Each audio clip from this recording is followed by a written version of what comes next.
Okay, welcome back to my YouTube channel.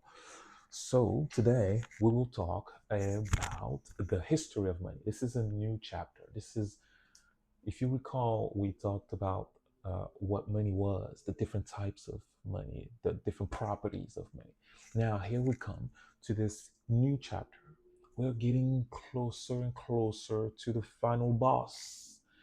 And right now, we are tackling the big issue of the history of money. A lot of people don't know that money has a history. Just because the money that we see today exists and we are comfortable with it, we know how to use it, that doesn't mean that it's always existed in this particular form. So, right now, in this chapter, I just want you to know that we're going to tackle the evolution of money. Like how did we get here? How did we get here? Okay. So we're gonna trace it back to its origins. Okay. We're gonna try to find out what made it the money that we know today. What happened? What is it that our parents and grandparents just never taught us? And what is it that the school system just doesn't want to teach us? Why are they teaching us things that they learned themselves for generations, for many, many years? Is it because that's the only way to go about this? Or is there more to the story? So you're going to make up your own idea, as always. I am not teaching you how to think, but I'm trying to help you kind of escape from the what has been taught to us by force. Let me just put it that way. They forced us to learn the way they learned. What if we want to learn differently? Come on, let's learn differently today. Moving forward, let's just learn differently. All right. So now imagine a long, long time ago, okay, when people didn't have the coins or the bills, the euros, the dollars that you have today. Back then, people they had a unique way to trade things, to exchange things with one another. And interestingly, that sounds a little strange, but they were using things like shells, like precious metals, like metals that did ding ding ding ding ding ding ding ding. Those type of things were used as money. I know it's crazy. I couldn't believe it myself because I thought that the whole world has always lived with this dollar bill and these euro bills, and I thought that that was the way we were supposed to live, and we've always lived under. Wrong, wrong, wrong. Completely wrong. The money has evolved over time, and that's very important to understand. Okay, so essentially, way back before Jesus Christ, the world was actually using a bartering system. Bartering means that we're exchanging things. We're not using any money. We're exchanging the things that we have. So if you have water and a lot of it, for example, ready and easily in like small little containers or something like that, that we later will call water bottles. Um, and it just happens to be that I need those water bottles. And you need something from me in exchange from those water bottles. That's what we call bartering. It's a bartering system. Like this. You give me this, I give you that. That's it. And you go back home, I go back home. Okay, that was a very ridiculous way to explain this, but that was the way to do things way back then. And the people were very comfortable. We agreed on what the value of the thing that we were exchanging was, and that was the only agreement that was needed and necessary. All right, so now later on, getting closer to the birth of Jesus, we started using something called the metal coins. Okay, and those metal coins were just basically like um, like the coins that you know today, but just in a very weirdly shaped fashion. It was very weird. It was like a I don't have a good example, but I think you can use your imagination. Just imagine a coin that's supposed to be round and perfectly round, and instead of being round, it's actually like oval almost. It has a weird shape, and in the end of it, later on, bing, we stamped a king's face or a queen's face on the coin to give it more value, to make it more usable, I guess. I don't know. But maybe people thought that was looking super cool back then. So awesome. However, that was pretty good at the time until somebody, it's always somebody had a brilliant idea and thought, you know what? I have an idea, but I'm not going to tell everybody. I'm just going to scrap a little bit off of this coin to make more coins. I know that's crazy. I never thought about that myself. That was actually pretty smart. And they made more coins. So by doing so, they caused something called a devaluation of the money, of the coins. That was the beginning of counterfeiting. Counterfeiting. Counterfeiting. So yeah, that was pretty bad. As you can imagine, people started realizing that um, the money didn't have as much value as it used to, and they were pretty pissed. Caused a crisis. Boom. A new money came up, and that was gold. Gold, gold. That shiny piece of metal that's super heavy. Okay, I don't know why I'm thinking about a musical, but gold became the natural money. And again, just like the first time with the metal coins, people were very smart and they thought they could literally outsmart the system. So they did the same thing with the metal coins. With the metal coins by scrapping the edges, even though the coins were made out of gold, and then later on the coins were made out of silver and then bronze, like less and less component that is actually super valuable because they realized that exchanging these coins was actually very easy. It's just so light and everything like that. Gold coins were very heavy, so that was not really cool to carry a whole lot of gold coins in your pocket. That was not cute. So that's when eventually paper money was invented. Now, let me tell you how paper money was invented. You would not believe it. You would not believe it. When paper money came into place, you would not believe it. Paper money was actually the reflection of the people and the normal users in the society depositing their gold inside of the bank's vault. As they deposited their gold inside of the bank's vault, the banks will basically, in return, give those users a deposit slip. So it's basically a piece of paper that just says, hey, I know you just deposited this amount of gold. We're gonna write that down just so that you can feel safe that this is exactly what you left me, the banker, in my possession, and you can come back at any time and redeem this piece of worthless piece of paper for the actual gold. Everybody knew that gold was the hardest money, the actual money.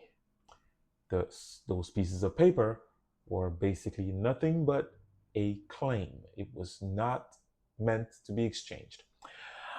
Later on, as more and more and more and more people kept coming back to the bank to really do these types of transactions over and over to facilitate their movement of money, uh, it became pretty logical to just pay with these certificates. And the people started going to one another and exchanging in markets and things like that. It started to exchange these certificates. As you can imagine, that was pretty cool and cute and comfortable. I'm pretty sure that was a big relief for the users to really be able to easily pay for anything that they wanted. Horses, buggies. Okay, I don't know, but I don't really know what it is that they were buying at the time. But let's just assume that they were very valuable things. Now, the funny thing is that as everybody else started to really being comfortable exchanging these pieces of paper, these certificates, these gold certificates, redeemable for gold at the time, well, the bankers decided that we were going to establish those things as money. And those gold certificates were the actual money. So, two terms that I'm going to introduce to you right here, right now, because we're going to talk about this a whole lot more in the future. The first word is called commodity money. You need to understand that the commodity money is the gold, is essentially anything that is very, um, essentially something that is not created by the government. Let me just put it that way. Very simple. Something that is not, something that we use as money that is not created by the government. It's not created. Okay, so something that's found in nature that we can use as money. That's what we call commodity money. Okay, so instead of the money being backed by commodity money like gold, the money was actually backed by gold initially until it wasn't in 1971. So in 1971, an amazing president named Nixon in the United States was declaring that he would temporarily suspend the convertibility between the US dollar and the gold. He said temporarily. We never changed that back. We never got back. Any president that came right after him, all the way until today, never flipped that back, that convertibility back, so that people can exchange gold again. So, what happened in 1971 is still remaining until today. That means that the dollars that you have in your pocket are nothing but a representation of a piece of paper that was supposed to be redeemable for gold. The real money was gold. The real money was never the pieces of paper that we are gladly using today. The reason why we are using it today is because the central bank, since 1971, decided that because the convertibility with gold was suspended, that we could just use these pieces of paper because people were very comfortable doing so. And the central banks will be able to control the emission and the issuance of money. Ah, who would have thought that was a great idea? Amazing, brilliant, amazing. So the money supply was left in charge of the hands of 12 men in suits in DC, in the United States. It's amazing. I mean, it's amazing. Everybody thought that was a great idea. And that's how the paper money was born. I know it's a very interesting story. It's a very interesting story. It started from for good intentions. It started from a bartering system, from a need to evolve from a system that was completely inefficient. Bartering was inefficient. The coinage system became more efficient. As I explained, we started from gold coins, silver coins, bronze coins, coins that are lighter but that still carry value for smaller purchases. That's what coins were initially. Because after those coins were created and put into circulation, we realized that using dollar bills was actually a whole lot better to use in conjunction with coins, because coins were very much the perfect tool to express smaller value. Even though it was small, it could become heavy, and you can imagine it becomes heavy if you keep accumulating coins. So after a while, I've passed a certain point, you need to have bills, right? Paper bills. Same thing with those paper bills. Past the point, you need to start having another form of mechanism to carry such a large amount of value. And that's how were born the different financial mechanisms that we know today: stocks, bonds, options, things like that, that allow the users, and bank accounts, I should say, debit cards, credit cards, to keep going with the maximum amount of value allocated to one user. That is pretty much the history, guys. The rest you already know, because you're living in the world where you are clearly using, for the majority in Western countries, I would say, debit cards and cards, I should say bank cards. That's essentially how the money that we know today was born. That's it. Essentially, that was pretty much it. It's really the development of all of these money technologies that allowed us to become more efficient in the way we manage and create the money, I should say, um, for the society to use. How do we detect the best money? What is the best money? This history of money is teaching us exactly what we're going to discuss in the next chapter, which is the sound money. And we're going to talk more deeply in the next section about the fiat system.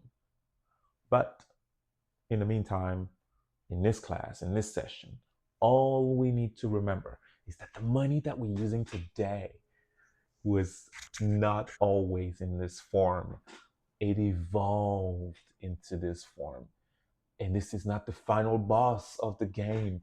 The money can evolve continuously until it becomes the best money. There is something as the best money. And every time we get a new money in throughout the whole society, throughout the whole history of humanity, we are looking for the best money that has certain types of properties. We will talk about these properties in the next chapter, but I just want to introduce you to the history of money so that you can be familiar with the fact that money always existed in multiple different shapes and different forms throughout history. And in each stage of that evolution of money, everybody was pretty much satisfied that that was the best money at the time. I just want you to know that everybody was probably very satisfied that that was the best form of money at the time until it wasn't. So I want you to also think that the money that we're using today may look like it is the best money at this particular time, but it has flaws. And we will discuss those flaws in the next section. In the meantime, I hope that you have learned something new today. I hope that this was absolutely informative for you. And I hope that you can take it with you and you can literally start making informed decisions moving forward, about how you want to manage your money, how do you want to live your life with the money that you have and that you're trying to accumulate every day. That's been it. Thank you so much for watching, and I hope you have a great rest of your day.